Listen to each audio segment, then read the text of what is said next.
We are interviewing the filmmaker and producers of the After Death feature film in theaters about near-death experiences. And yeah, so we might as well jump into it.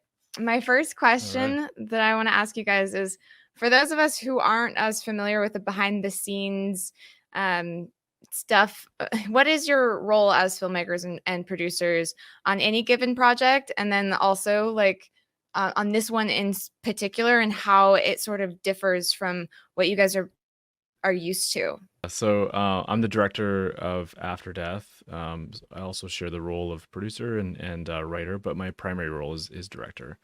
So I've been a filmmaker for about 15 years, and most of my work before making this film has been in the commercial space. So, very different than features, very different than anything to do with near-death experiences. And the reason why I ventured into even doing this film in the first place is my brother-in-law was killed in a car wreck.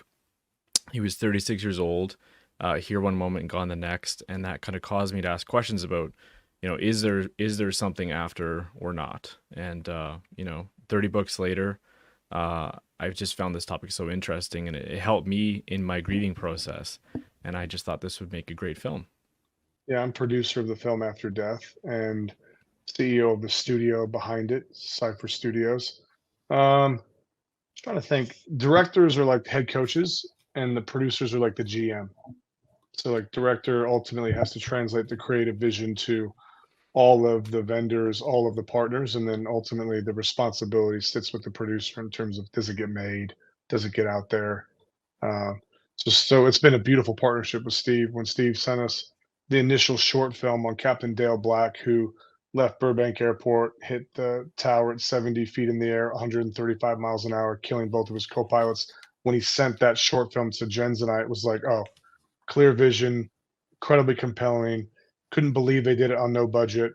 We have to back a filmmaker like this. So that started our journey in 2018, and now we're here with you and your audience. How long would you say you guys have been interested in near-death experiences? Like how many years? Stephen, you first? Yeah, so I think I first heard about it late 2012, and Okay, so originally it that's a was. long time.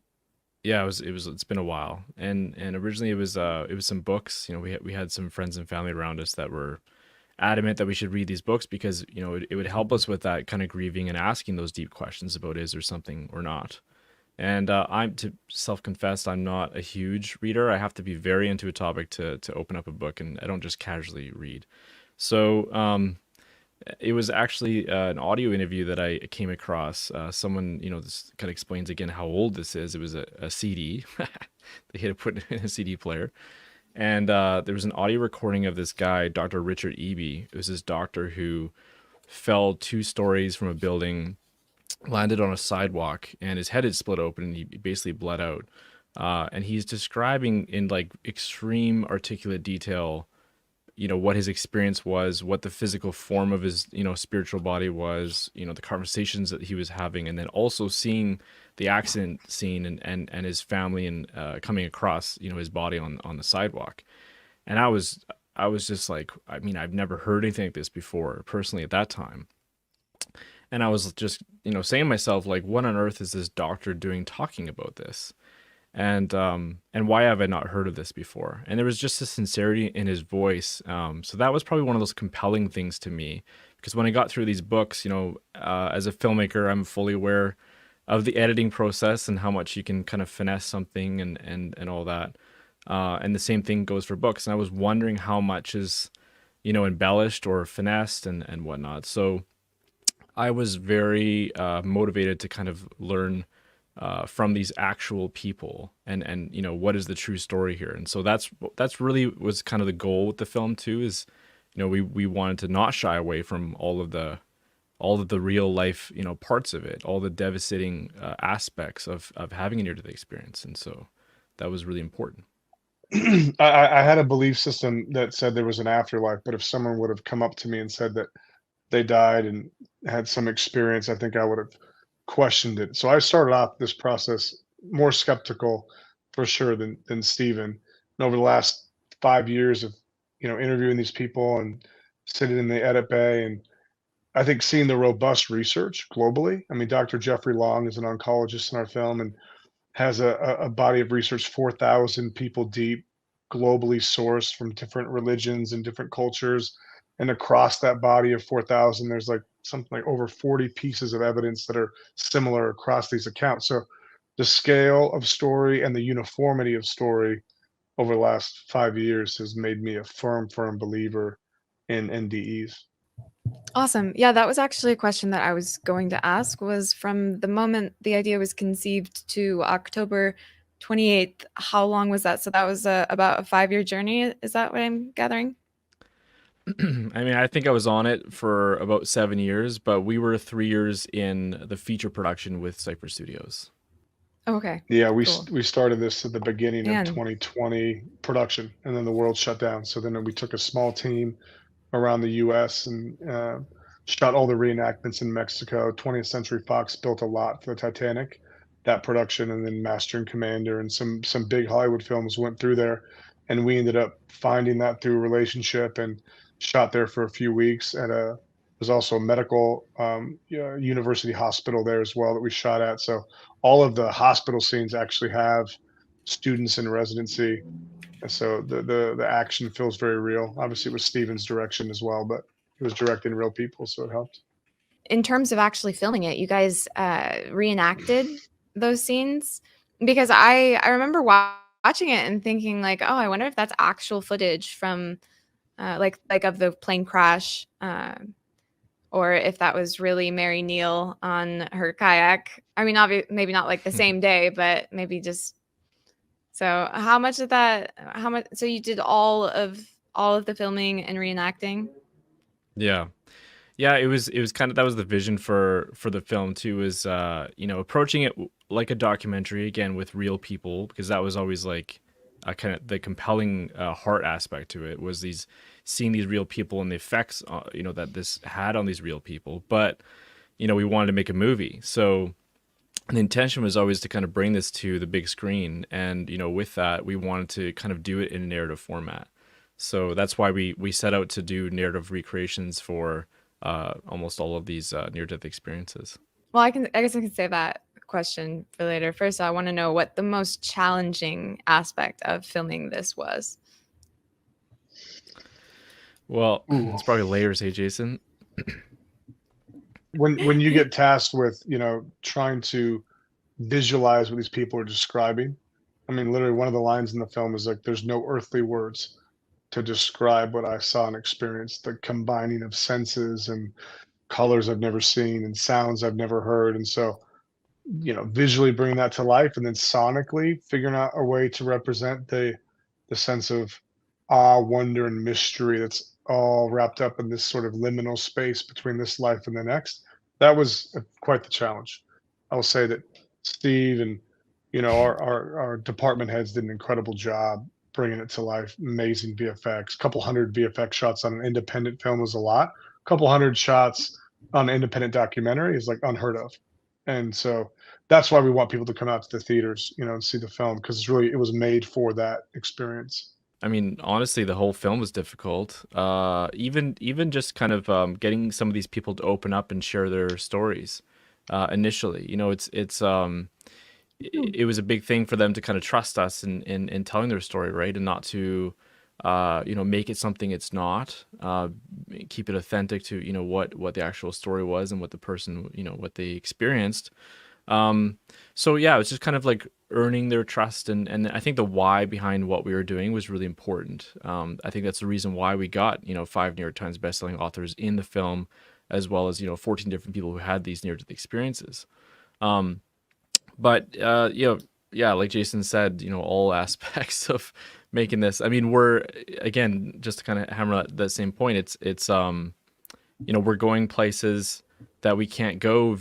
There's nothing to reference, right? We're talking about heaven, we're talking about hell, we're talking about the void, we're talking about things that exist that we can't bring cameras, and there's no reference for. All there are just some obscure descriptions from people that say that they don't have words to describe what they experience. So very daunting visually. But I always thought about So we wanted to ground it in something that was a little bit different than probably the average approach to, near death experiences. I think typically heaven would be portrayed, with in the clouds, or little cherubims, or like a little church service in the clouds, some gates. Um, and I think, from what these people are saying, like that place is more real than here, and it's more beautiful than anything we've seen here on Earth. So that was kind of the inspiration, is like, how can we ground it in something that maybe we can experience here, but more grand. But then also, what else can we observe that kind of inspires wonder? And one of them that came to me was looking up to the starry night. That the cosmos above us, how big and how vast space is, and some imagery that we're getting into, the deep corners of space are unbelievable, and that makes me think about, I guess, creation and heaven, and sort of, what is the life after? What does that look like? And so we wanted to kind of reference some of those images and pull them into what these people are describing. Absolutely. I mean, talking about these near-death experiences is something that is uh, so close and personal to each and every experiencer's heart, that opening up about it, I imagine, especially considering a couple generations ago, opening up about it, you would be horribly estranged from all of your family and friends and workplace. It's like the bravery of the people who had come forward first to kind of pave the way for us now having a community where we can actually talk about this stuff, and we can Yes. Yep. actually come forward in a community, in a place that is supportive and validating, versus what used to be in that avenue. So it's interesting though to hear that, because I know I'm very familiar with a lot of the people that you guys had featured in the film, and I've personally interviewed a couple of them, and and that is something that I have heard on multiple times, is like there are no words to explain Yeah. what I experienced on the other side. And us doing something somewhat similar to what you guys do is we put those B-roll images over the audio with them telling their story and trying to represent that otherworldly thing with images from this world is Yeah. always a challenge. We've actually had people who requested us not to use visual, like B-roll images, video, because for that reason, it's very easy to misrepresent. We actually recently somewhat misrepresented someone's experience, and we're very happy to work with them to make everything right, but it's something that you have to be mindful of in the work that we Right. do, for sure. Yeah, for sure. Yeah, I'm glad that we're able to And so kind of, that talk about this, topic of near-death experiences on such a big scale. Like, again, we're in 2,700 theaters across Canada and the United States, and I don't know that a film like this has ever been on that many screens. I mean, Jason can speak to, some of the stats in terms of how big this film's release has been, but I think that just helps, I would love to hear about that. culturally, yeah, us to be able to talk about this. Yeah, it's Yeah, a Jason, I'm curious about that.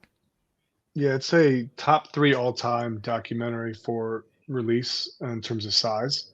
So there's only 2 documentaries across the history of cinema that have gone out to more screens than we have, and I think it's cool. I mean, I've been overwhelmed. So there's between the ads and the organic posts, there's tens of thousands of comments, and I don't think I'm exaggerating. Every 3 or 4th comment is somebody saying they know somebody in their life that has had an experience like this. And I've done, a couple different theatrical releases. This is, I think, my 10th film, and I've never been a part of a project that touches so many people. Like, it's so universal. Usually as a producer, you wanna make, a distinct story for a distinct audience. That's, like, the smart way to do it, and I just happened to, uh, get the opportunity to see Steve's email, and Jens and I get to hop onto this project that literally is for all of humanity. But more than that, it's like it touches everybody because of the loss and grief And then I've been blown away by the specific NDE accounts that have come out of the woodwork. I mean, literally every third or fourth comment online is somebody that has had some person in their life that's had a similar experience. So, number 3 at the box, we're number 1 documentary this year for gross. I think we're the number 1 grossing documentary since 2019. So it's been kind of a cool, unprecedented run, and we'll be in theaters for at least another week and a half. All right. You said angel.com /after death. after death. I'm dropping that in the chat for anybody who wants to copy and paste that. I was gonna say it's it's really important for people to go and Well, watch it in the theater. There's a lot of kind of questions that we would get. Typically, documentaries are we've kind of been conditioned to experience them on a streaming platform, right? And maybe there's people that are waiting for it to become available on a place like that.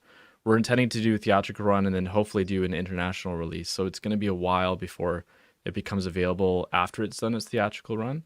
But also, people going to the theater and showing up who are interested in this topic kind of sends a signal to the industry that there is a demand for this kind of thing. And our hope is that, more stories like this can be told. So it's important to show up and watch the film if you're interested in it.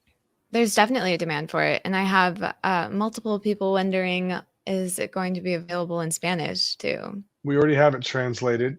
And so right now we're trying to see where across Latin America it can go. And then once it comes to Angel's app and then other transactional and streaming, it'll be available in Spanish. Yeah. So I asked you guys what the most difficult thing about filming it was. What would you say the most wonderful or most profound thing you experienced out of the last, few years you've been working on the project? For me, there's 2 things. One, it's sitting in the interview chair across from these people and having them talk to me about, what they experienced after this time where they had flatlined and died for a period of time, and the things that they're describing, it's the same as the audio experience that I had listening to that CD all those years ago, but I'm seeing this person face to face, and I'm moved by their tears, and also hearing from their family and friends of the change that person experienced.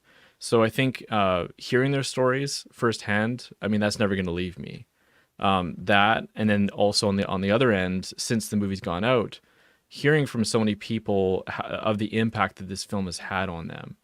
For those who have not had a near-death experience and have gone through loss, like we've heard from countless people, like parents who lost kids, or kids that have lost parents, and all kinds of tragedy, and how this film has given them hope.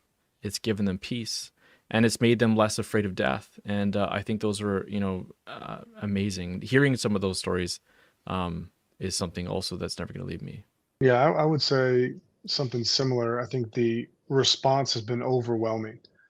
The people describing they can't make it out to their car, they're weeping too hard, or they're expected to go surround their 13-year-old sister who's got cancer, and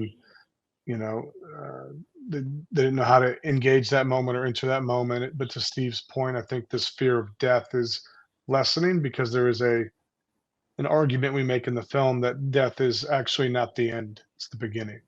And I think that's a great encouragement to people, that for those that have passed on before them, there is a grand reunion one day, and that there is this universal light and being of love that cares deeply about them, and that every small choice we make here in this life matters, and it actually ripples into eternity. It actually matters.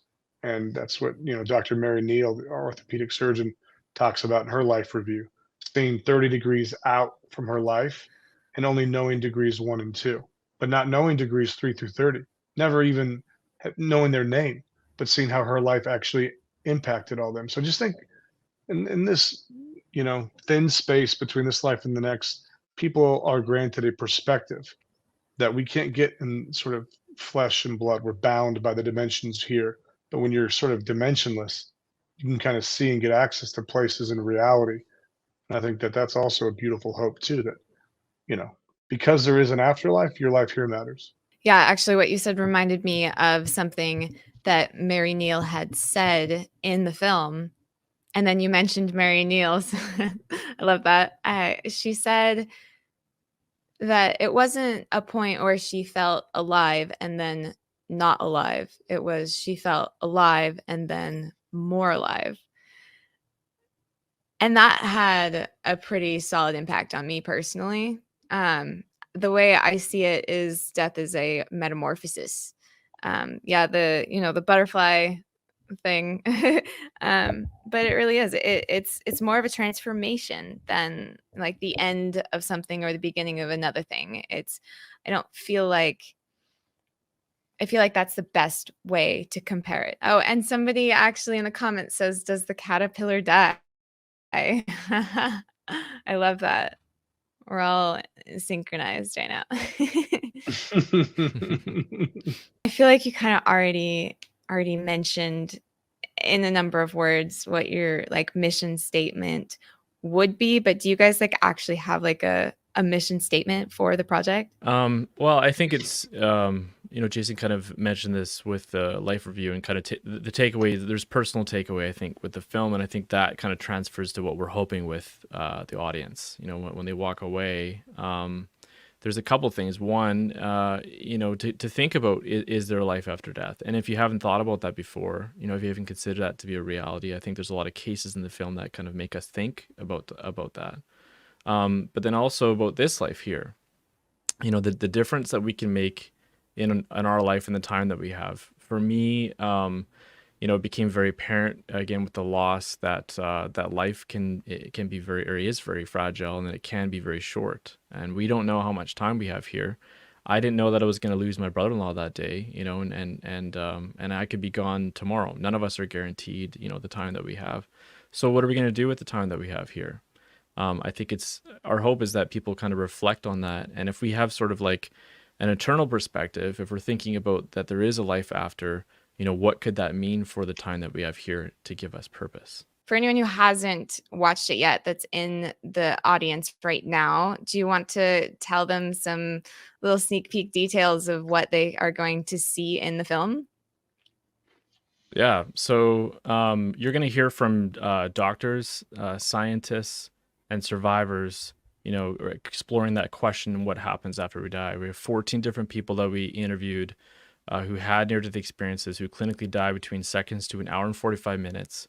And in those 14 different people, there's some that we include that are non-Western. There's 3 people that we actually interviewed from India. There's a lady from Israel, a guy that grew up originally in South Korea. Very different cultures, very different backgrounds.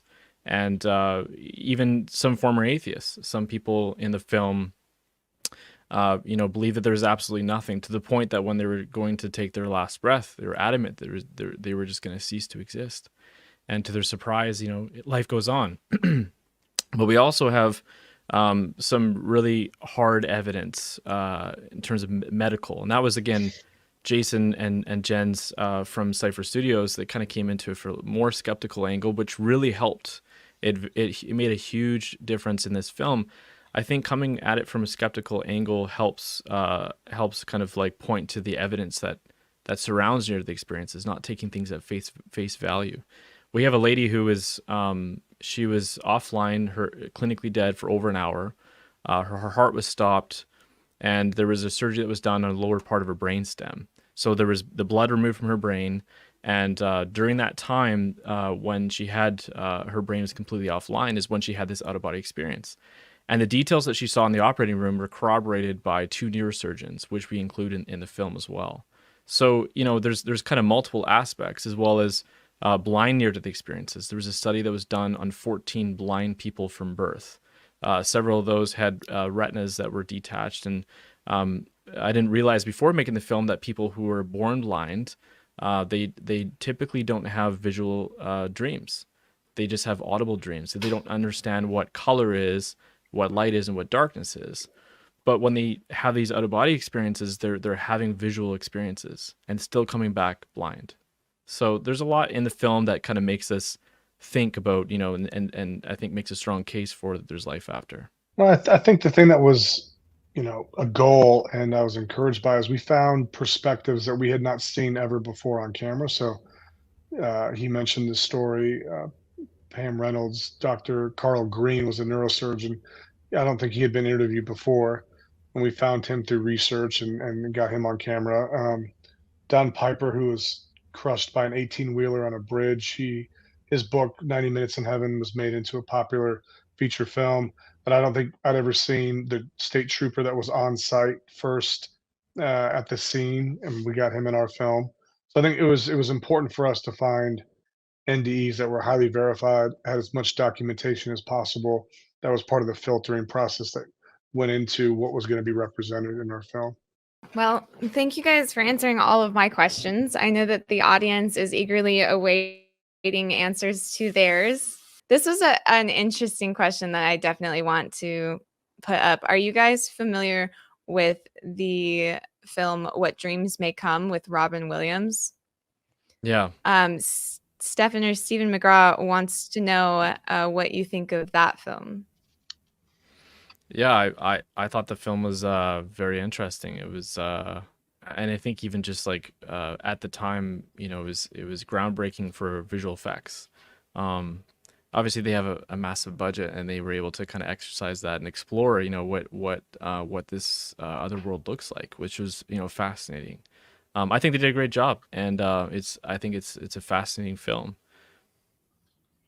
I think the scapes in there and the colors are similar to what some people saw when they were interviewed in terms of colors I'd never seen before, landscapes that were sort of, combining with cities and this is why with the visual effects, like we hired a drone operator to go all around Norway and to capture incredible, visuals, and then we combined VFX onto those plates of real drone footage to try to get this otherworldly, earthly, and I thought they did that amazing in that film.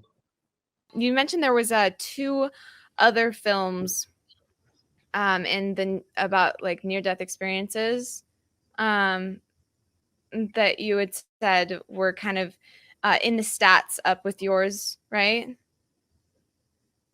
Oh no, sorry. So there's only two other documentaries that have ever Yeah. released in more screens. I think I would know the name. They're not near-death Okay. experience films though. They're I think just they're both musicals, right? yeah, Oh, yeah. We're the I number thought you were 3 all saying. time. No. Okay, I thought you were saying Overall, yeah. within like the near-death experience space. No, No, it's So documentaries no. you guys are totally pretty much Overall. yeah. So as Yeah. far as feature films, you guys are essentially groundbreakers. We tell people this and we mean it. It's one thing to make something. It's an entirely different thing, and in fact, more difficult to release something and then find audience and platforms like yours and voices like yours. I mean, we would have been toiling for 7 years to, if we had not found platforms and voices like yours to help get the word out. So, and we really mean it. We're grateful to be on, be able to speak to your audience live is a real privilege. Awesome. That's good to hear. So, when did you guys discover our channel? Yeah, I think it was a couple. I don't know if it was a couple years ago or within this past year. I had come across, just exploring, all kinds of different stories that exist out there. Even as we were kind of going and trying to find stories in our film from outside of North America. That was like, trying to discover new stories that we hadn't heard before, outside of what's already been on television or in interviews or books. And so yeah, your channel came up, and yeah, it's amazing. I mean, you have a massive audience in this space, which is it's amazing to see. I think that there's a certain draw that people have inside of their hearts and the light within them, that is recognizing that there is a deficit, in the world right now, and we're just hungry and searching for this kind of information. So it's mind-blowing, like you had said, the feedback that you get is really powerful. I hear a lot of times people send me emails or messages about the impact that this information is making on them, and it being very profound and life-changing and helping with anxiety and depression and grief. People have lost loved ones, so that's That's awesome. Thank you. I'm going to focus now on the questions that the chat has. Somebody is curious about if heaven and hell play a role in the film. And I know the answer, but I'm going to let you guys answer. Yeah, we actually interviewed 3 people who had hellish experiences. And I'll be honest, before kind of concluding that these should be included in this story, in the film, and that was something that we kind of all concluded. I personally just wasn't. It's unsettling, to be honest with you, that even is something that exists. But and I don't know that I personally even wanted to to include that, because it's challenging. It's challenging for me. I think it's challenging for a lot of people, but it's also sort of this reality of what people experience. And so on one hand, if we're talking about people's experiences, going to heaven and having these kind of angelic encounters, and there's maybe people that don't believe them and are skeptical of that. It's even harder for someone to come forward, I think, and talk about a hellish experience, because typically, it's distressing, but also is kind of filled with shame. And I think there's even more reason for people to not come forward and talk about that. So we wanted to include that because it's only fair, if this is something that happens, to kind of show that this happens, both ways. So the next question here was, why? That's a big question.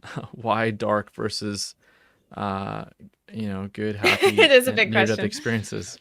That's a very big question. I mean, yeah, that's honestly a question I don't know that we can fully answer.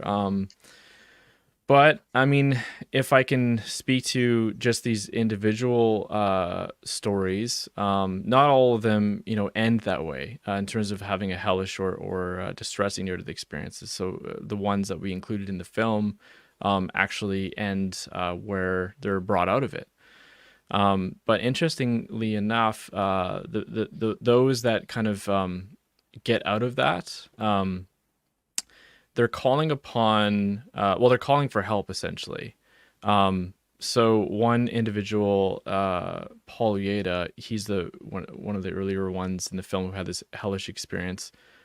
He's not sure if he believes that there's a God, and he was hoping that when he ends his life, that life would just cease to exist, because he wanted the pain and the suffering to stop. And so, and it didn't. It continues on the same as what it was in that room. Essentially, he's just in a different environment here now.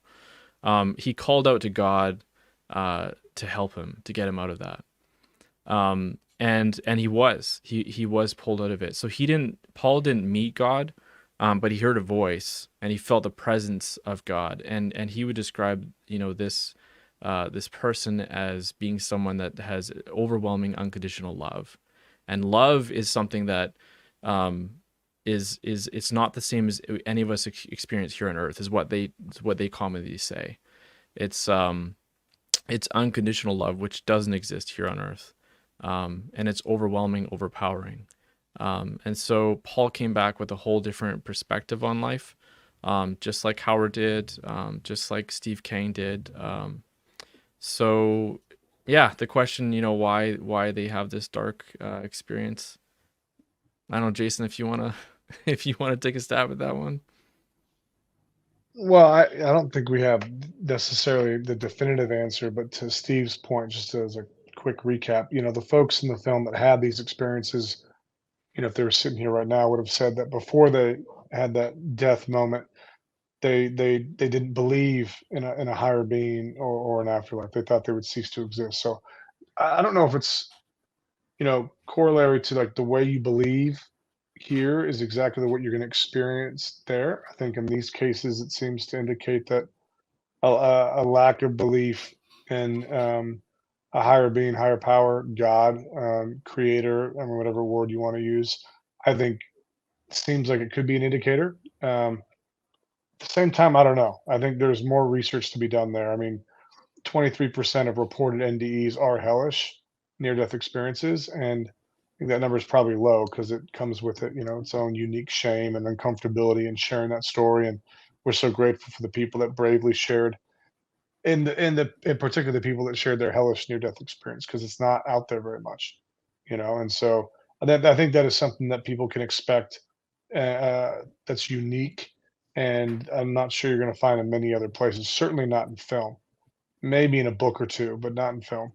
And we tried to do the best we could to try to portray that darkness, that sense of isolation, and I mean utter darkness. They describe the darkness as like thick. It's not like you turn off the light here and that's not darkness. Talking about a place that most of us can't comprehend, and a torment that I don't think most of us here can comprehend either. So we wanted to keep those stories in the film, to Steve's point, because it was true reflections of what they experienced. For you guys personally, before you started journeying down this near-death experience rabbit hole, what would you say if you're comfortable sharing, what would you say your belief system was prior to and after Yeah, so exposure? I grew up going to church all my life. Actually, I grew up in a Christian home, going to church, regularly on Sundays. So in 2012, again, like when I lost my brother-in-law Marco, um, I'll admit I gave up on the idea that there could be a God. Um, I guess I mean for myself, I probably realized how shallow my faith was, but in terms of a belief in something after. But I just kind of like, for me, it was I couldn't reconcile total chaos in my life with any kind of sense of order outside of this life here. If there's a higher power, if there's sort of order to everything, why is my life absolute shambles and utter chaos? It didn't make any sense to me. So for me, it was easier just to kind of let go of the idea that there could be a God, or there could be anything after. And so that's what kind of that's why I think it was so compelling, I guess, these stories of people who had these experiences after clinical death and came back. That eventually led me back to faith, actually. That I do believe in. I do believe in God. I do believe that there is a heaven, and from these experiences, there seems to be a hell. There seems to be this reality of sort of this spiritual dimension that seems to have its own set of rules. And these people, from what I can gather from 4,000 accounts around the world, it seems to point to that they're all kind of getting a little glimpse of what that is on the other side. No one's getting a full perspective, and there's tons of mystery. I mean, none of us are going to know for sure, what that all looks like after. These are just all kind of small glimpses of painting a picture of what that could be. I think that's really well said. I mean, I grew up with a faith that told me there was an afterlife, that choices you make here actually impact the eternal. But like I said earlier, if I would have encountered somebody and they would have told me on the street that I died and I had this crazy experience of meeting this universal love, or I would have probably dismissed them. I would have thought, well, it's real, but your ability to access it and come back, like, come on, like it's not. So the irony is, like, I had this faith that told me it was real, but there's a skepticism on whether or not people could actually experience it and come back and talk about it. But after doing the research and the interviews over the last 5 years, I'm like, it's more than real. It's the realest thing. And the way that people describe this universal being of love, this light that's fully encompassing, that makes you feel like you're the only thing or being alive. That's how concentrated and imminent the love is. As transcendent as it is, it's imminent. And I think, whether or not it's actually this, to me, it sort of affirms the way I grew up, which thinking that there was this creator. It's sort of at the base level of the universe, that the universe came from this beautiful mind and intentionality that put everything into existence and has a plan for every human being. And so to me, it confirmed this. Now, some people listening, or many people even in our comments, like on social, would not attribute the qualities of this being of light to the God that I grew up learning to understand and try to access. But to me, it's like, it's so fulfilling. So I'm like, oh, science and faith are not conflicting. They're very much helixed together, and one gives way to the other. I love the way you put that. That's actually something that I have gathered over the years I've existed, is that I feel like a long time ago, the idea was, or not even that long ago, but the idea was that if you had any sort of faith-based beliefs, that like religion would discount it, or sorry, science would discount religion, and then religion would like discount science, and it was like these two separate um, worlds. Where I think as we progress, thank you, as we progress, we're starting to recognize that these are two things that coexist and not only support each other, but are like validate and confirm each other in certain ways, especially with, I feel like, the journey that science is taking towards quantum physics, for sure. Oh yeah. Yeah, for sure. I think the more we discover, Yes. the more we discover, the closer they're sort of inextricably linked. That they're not opposite ends of anything. They're tethered together at like the most fundamental place of reality in the universe. And so we try to dive into that a little bit in the film.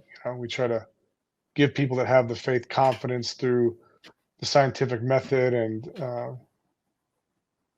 And Janice is just coming with the haymakers in this. I love her questions. She's just She throwing them out is.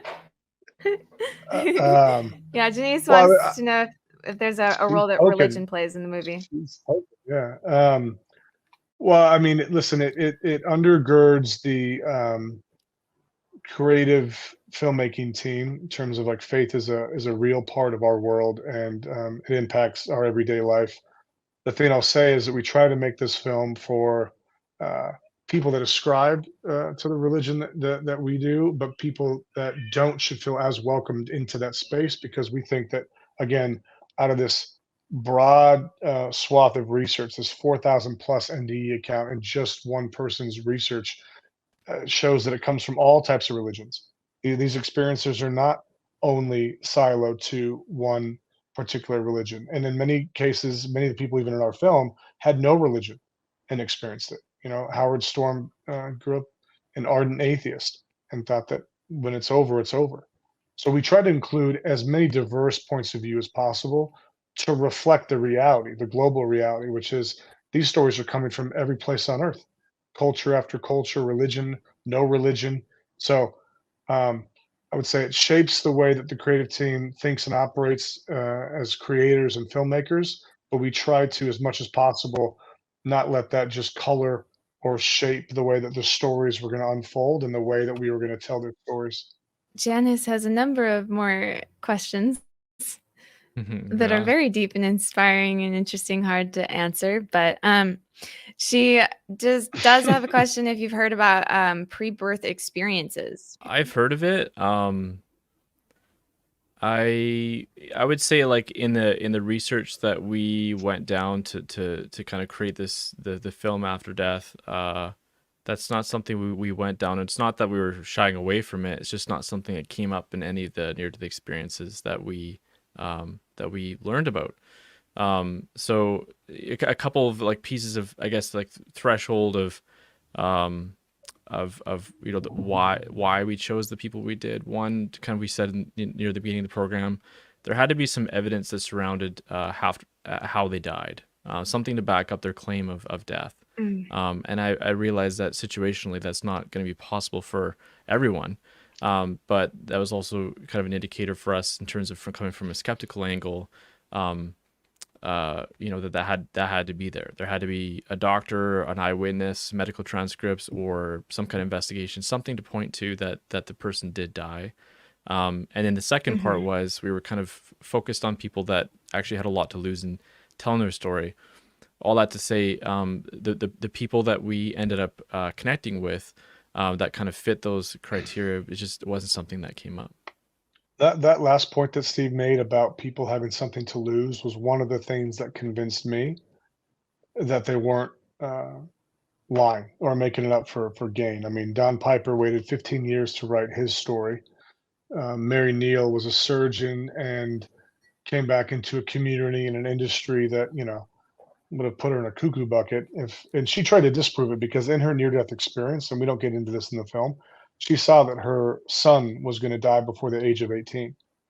And so when she came back, her attempt to disprove that experience was in an effort to have that be invalidated and not be true. I mean, the worst thing you can imagine is that your kid would die before you, and she saw it happen. And so she spent years after coming back trying to disprove her experience, trying to, rationalize it away, and she couldn't. And so that, I mean, that's another example of somebody, Howard Storm came back and his family completely abandoned him.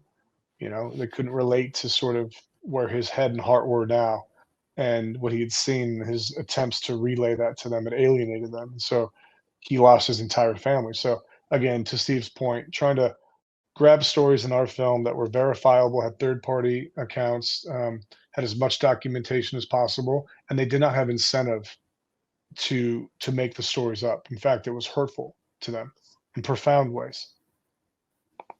Yeah, I feel like that makes the information more easily accessible for people who might be more inclined to deny it altogether, because that's just some pretty solid evidence.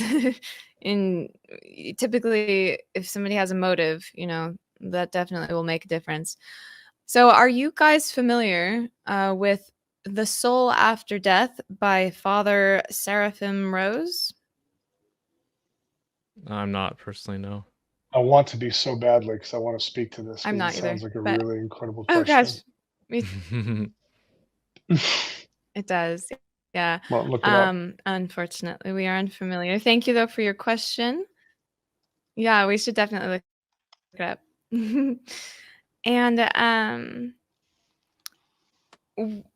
just going to close it up here. Would you guys say that there is kind of a new mission that you might have on your personal journey now after this kind of work?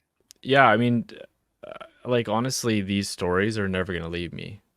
Making this film is something that it was many years in the making, but the stories that I learned about and that we included in this film and the whole filmmaking process, it was a wild journey. But I think this whole thing and the response from people who've watched it is something that's never gonna leave me. It's deeply impacted me.